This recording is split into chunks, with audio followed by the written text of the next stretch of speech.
Fallout 76 can be overwhelming to any new player. Mechanics that the game barely explains, systems that are easily overlooked, and early mistakes that every player makes. Understanding these common issues will make your journey through Appalachia smoother, faster, and far less frustrating. In today's video, I will explain almost every problem you will face, from the moment that you leave the vault to the point where you begin mastering the game.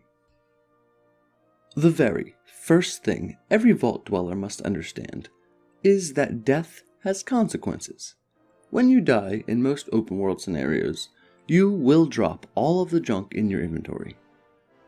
Junk is the crafting material necessary for building your camp, modifying your gear, and repairing everything that you use. There are exceptions though. Expeditions, raids, daily ops, and active public events all will protect your junk upon death. Once the event ends though, your protection ends as well, and enemies lingering around after the event can easily finish the job. Because junk is so valuable to new players, learning how and when you can lose it is essential. Survival in the Wasteland also depends on always carrying at least 2 weapons. Ammunition shortages at a lower level are common, and your primary weapon will break. Most of the time, at the worst possible moment. Carrying a secondary weapon of a different ammo type ensures you'll never be left defenseless.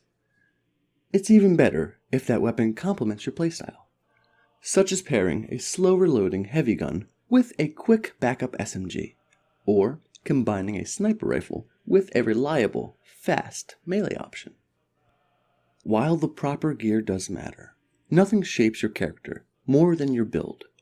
Perk cards and special stats define your combat ability, survivability, and crafting efficiency.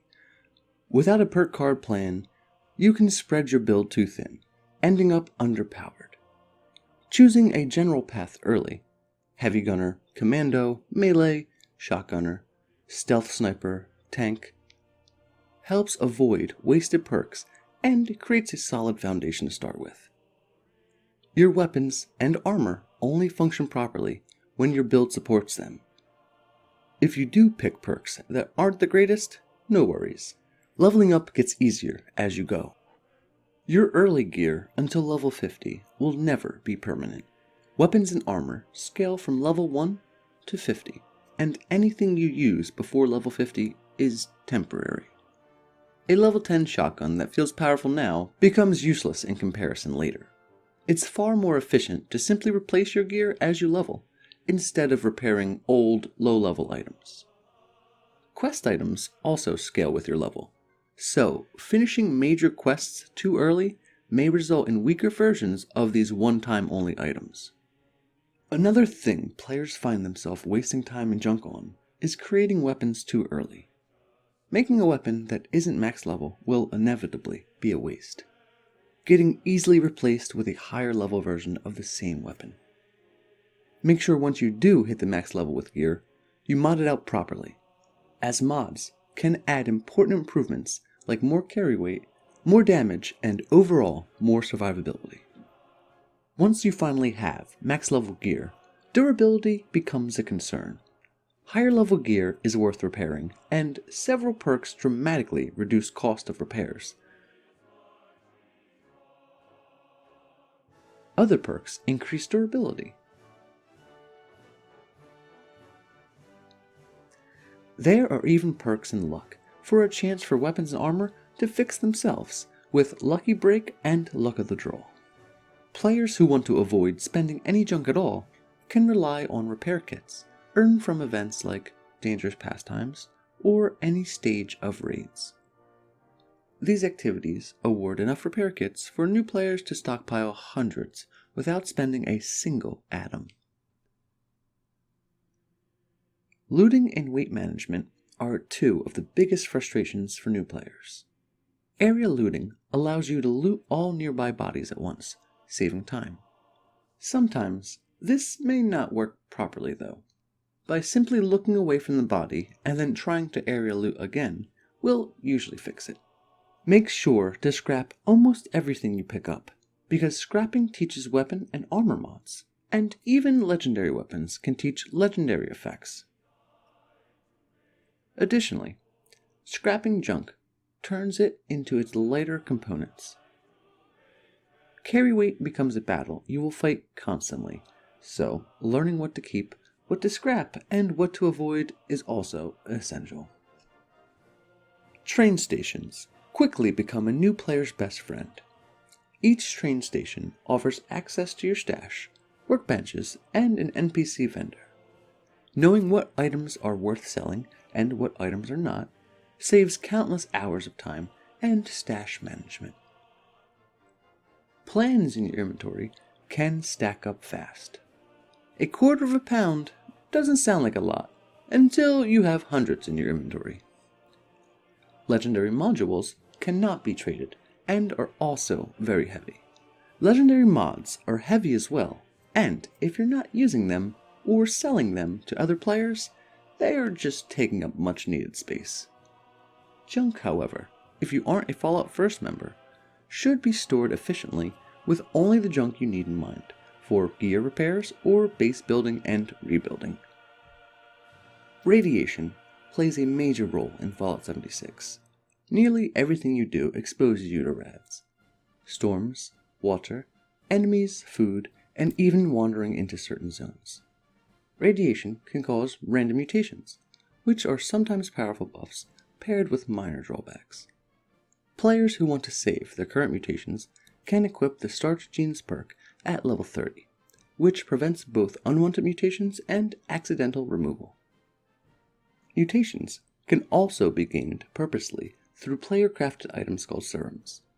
While any mutation can be removed simply by using Radaway or visiting a decontamination shower, mutations are removed at random, so removing a specific one can be tricky. Many beginners overlook camp building, thinking they'll get to it later. However, building a camp early provides essential utility. Free fast travel, any crafting bench, stash access, beds, food, water, buffs, and a safe respawn point. A well-placed camp can drastically reduce travel costs and improve your efficiency and survivability throughout the Wasteland. Do keep in mind where you place your camp, as enemies will spawn at your camp or come to it if close enough, and depending on the area, that could be a scorch beast, something not many players can handle alone. Eventually, new players will encounter content too difficult to handle alone. Fallout 76 may be playable solo, but it shines when playing with other players. Joining a public team grants helpful bonuses depending on the team's focus. Extra XP, increased intelligence, or increased durability. And veteran players will have no problem at all carrying you through difficult events. Public events like Scorched Earth, Eviction Notice, Rad Rumble, and Encrypted are some of the fastest ways to earn XP, legendary weapons, treasury notes, caps, and even more repair kits. One of the most surprising strengths of Fallout 76 is the community. Many veteran players go out of their way to gift new players stimpaks, weapons, ammo, plans, and other insanely useful or valuable items. New players should never be afraid to accept help, but should also do their best to avoid greed. A simple thank you always goes a long way. As you progress, daily limits become a core part of your routine. Vendor caps, legendary script, and treasury notes. Vendor caps are the easiest. Purified water alone can max out your daily cap limit. Script comes from scrapping unwanted legendaries.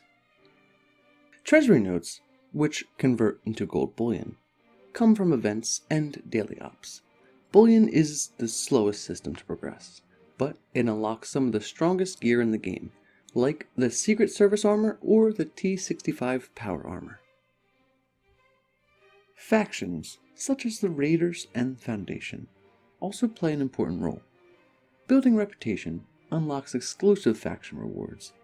weapons, mods, camp items, and in the case of the raiders, the convenience of having an entire group of NPCs who no longer attack you. Befriending the raiders makes daily gameplay slightly easier. Finally, once you reach level 50, experimentation becomes important. Test different weapons, armor types, playstyles, and perk loadouts. Build a punch card machine at your camp, or use one at a train station or White Springs to save or edit loadouts. Switching loadouts instantly changes your perks, allowing you to handle different activities from combat to crafting. With the understanding of all these mechanics and niches, Fallout 76 becomes a far more approachable and far more rewarding game. By learning these simple systems, you will avoid most of the common mistakes that beginners run into, ruining their experience of the game. I hope that you found this video helpful. I put a lot of time into not wasting your time and packing as much information as possible into a small video. I always appreciate your feedback, so feel free to leave a like, dislike, or a comment with some tips that I forgot, and subscribe for more guides coming soon. As always guys, thank you so much for watching.